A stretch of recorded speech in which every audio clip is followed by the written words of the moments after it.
મનો વારવારથી દૂધ પીવા આવ્યા છે અને મનાને દૂધ ઘણું ભાવે છે. વાટકો ભરીને પાયું ઉપરું છે તોય હજી બોલે રહ્યા છે. અને દૂધ પીવા આવ્યો છે અમારો મનો. અને ભાડો ચેવડો મોટો બનાવ્યો છે મનો. એની માં મરી ગઈ હતી. એક નોંચું બચ્યું હતું અને હવે મેં આને આ તો મોટો બનાવ્યો છે સેવા કરી કરીને.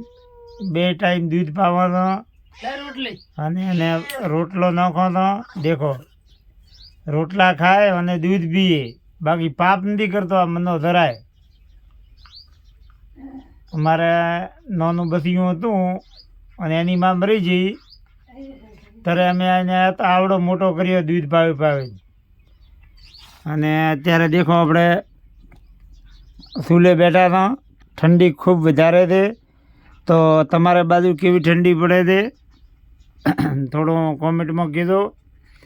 અમારે થરાદ તાલુકાના કાશવી ગામમાં ઠંડી વધારે છે. છેવાડાનું ગામ છે અને વોંગાની જમી છે. પાણી ભરેલા પડ્યા છે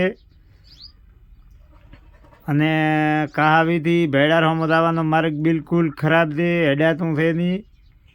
અને 3.5 મહિના થઈ ગયા વરસાદ ગયા ને. પાણી ઘણું ભરેલું પડ્યું છે. કોઈ નથી તો સરકારના કોઈ ઢુગડા આવતા નથી. માર્ગ 2 ગામનો દૂરતો માર્ગ સરખો કરી આલતા. તો તમામ મિત્રોને જય માતાજી, જય પીપાજી મહારાજની.